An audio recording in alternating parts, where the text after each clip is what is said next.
Welcome to the Parafair today. And today's topic is pointless goal. How many of us have been guilty of going after pointless, unimportant goals in our life? We're all guilty of this, but let's jump into our story and hear a story that we have attached to our topic today. After we finish our story, talk about some of the things that we agree with, some things that are still confusing, and some things that maybe stood out in the story.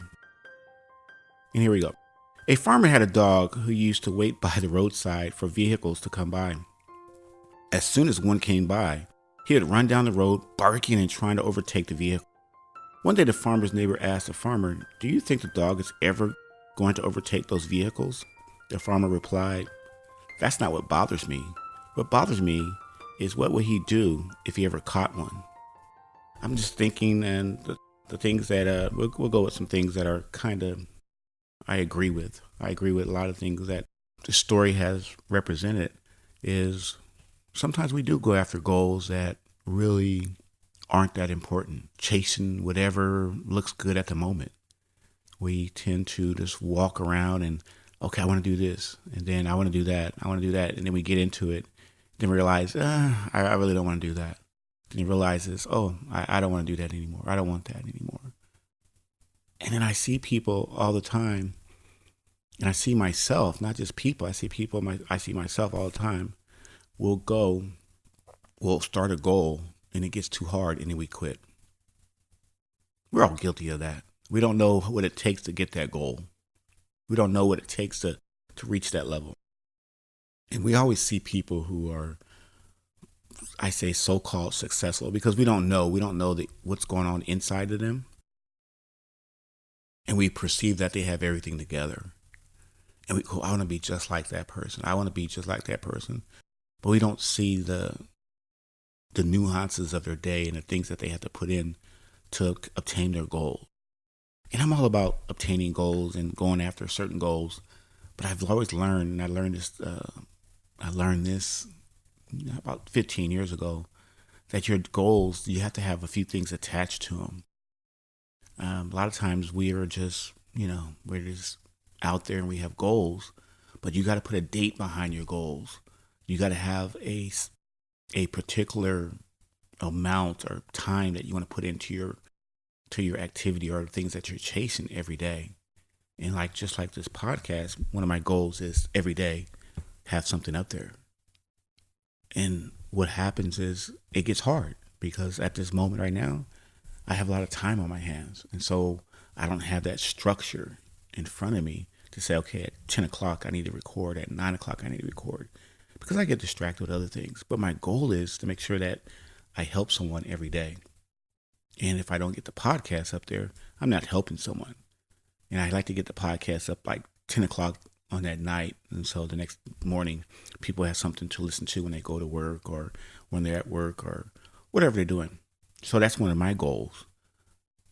But it gets hard, because what happens is, I want to be this, I want to do that. And we seem to not be able to do it. And I was listening to this one person one time. They were talking about sometimes people there's sometimes in the summertime, we'll get into a pool or we'll go to the beach and we're just out there floating around in the ocean or floating around in the pool in our floaty. And we don't really realize where we're going. We're just out there floating around because we don't have a mission of what we need to get done today. We're just letting it happen. And then when it does happen, sometimes we're not ready for it. And that's what happens when this farmer was telling the other farmer. He said, I don't really care if I'm chasing after this and chasing after that, but eventually he's going to stop one car. He's going to attack a car. He's not going to know what to do with it. Because we're just chasing the latest and the greatest fad. And you see that all the time. Right now, I see people, they're doing things that everyone else is doing, because that's the way society has pointed us that way. Is that the best way? I don't know. That's not my job to figure out. But if it's not going to help me be a better person, I'm not going to really let it affect my life. Another thing as we go, a couple things that are confusing to me is, as in the story, the dog was constantly chasing things going up and down the road. If you've ever been in the country, you always see that dog that you'll go by that, that neck of the woods, and you'll see that dog chasing the car all the time. And the dog is just happy to probably see someone, probably just lonely. So I'm still confused about that, and how a lot of times when you are going after your goals and you're going after things and you get distracted, And what happened was that dog he might have been looking for something in the yard one day, and he saw something go by and he got distracted. And then he went back to his way, and then he got distracted again. And we all get distracted. We all get distracted when we're going to our goals. And it's not because we're trying to avoid getting to our goals. It's just some things at that time come up. Life comes up, family comes up, emergencies come up. Sometimes you get to put your goals on the back burner. Some of my goals from when I was 20 to when I was, 30, 40 years old, they have changed. I don't have the same goals as I had when I was 20 or 30 years old, because things change. As you evolve and you get better and you get more disposable income, of course your goals are going to change. I remember some of my goals in high school. They were great goals, but one thing I didn't have, and one thing I regret I didn't have, is I didn't have an action plan behind my goals. Because once I was almost there, but I didn't know what to do with it. I really didn't know what to do with it. And so I had to have a plan of attack. You have to have a plan of attack. You have to sit down and you have to write these goals down. When you write your goals down, and it could be some of the most outrageous goals that you ever have, but you got to start breaking them down. How are you going to get there? What are you going to do to attain your goals?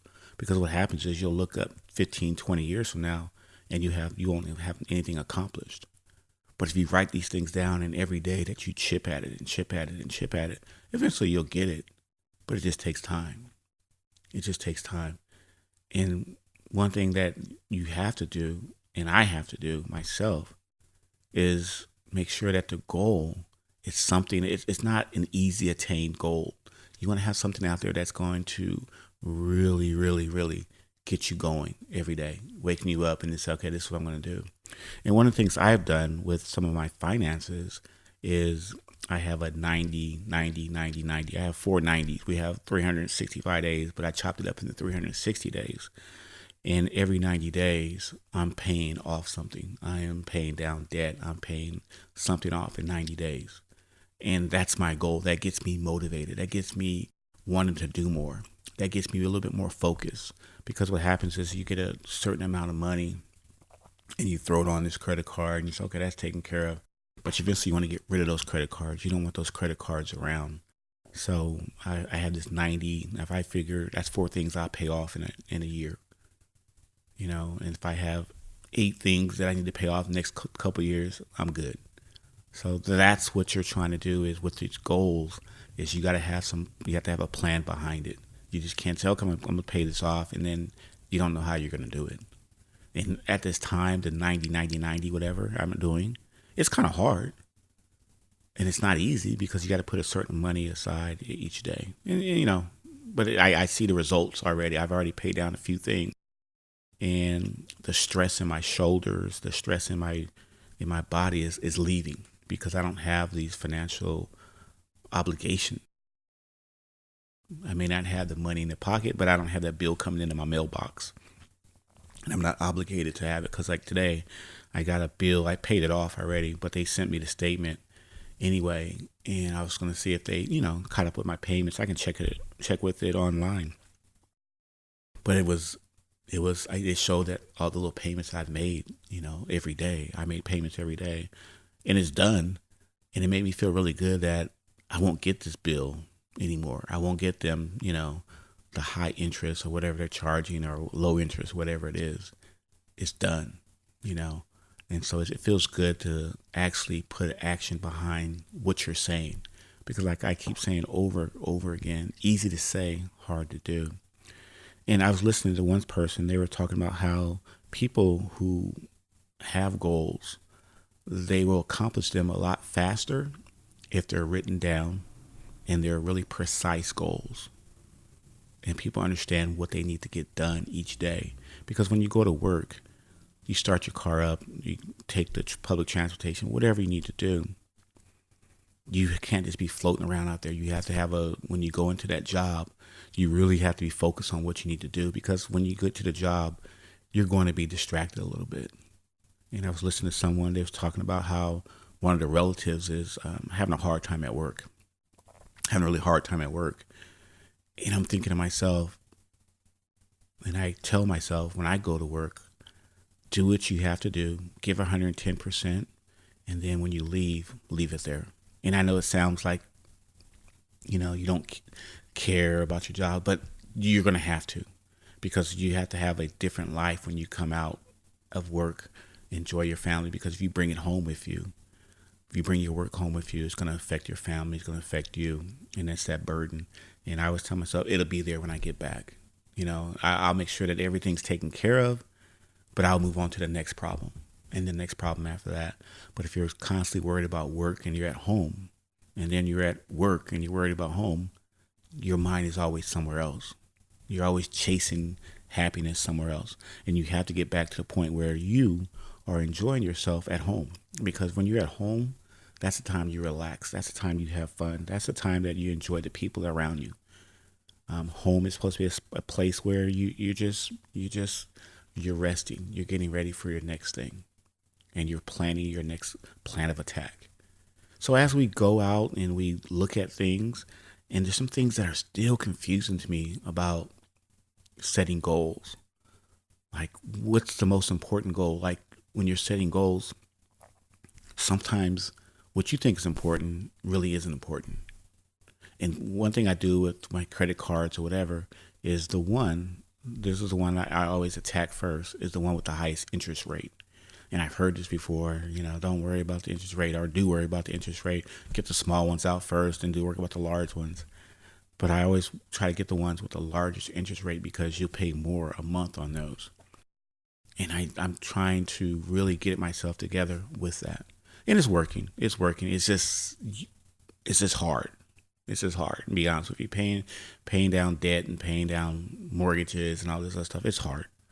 But it's feasible, and you can do it. But you got to make some sacrifices. Instead of going to the coffee shop 3 or 4 times a week, or going out to the bar or whatever, twice or 3, 4 times a week, whatever you need to do, whatever your guilty pleasure is, you just have to chop it in half. You have to just chop it off and just say, okay, for so many days, for 58 days, I'm going to put $100 in my pocket and pay off this, and just make that sacrifice. And what you're trying to do is scramble around every day and try to meet that goal. And it's not easy, but it's doable. It's doable. And the main thing that I always tell myself is I'm going to try to maintain a positive attitude. I always try to maintain a positive attitude throughout this process, because when you're halfway through your 90-day or whatever your plan you're trying to take care of, it's not going to be easy. You're going to get cranky. You're going to have some thoughts in your mind that aren't going to be so great. And one thing I try to do when I pay down stuff and I get rid of stuff is I have a little celebration for myself. Not a big celebration. And when I mean celebration, it's not going out and putting more debt in it's just about going to a quiet place and just saying thank you. You did it. Be proud of yourself. Think of 3 things that you did to make sure that happened. Think about the sacrifices you made.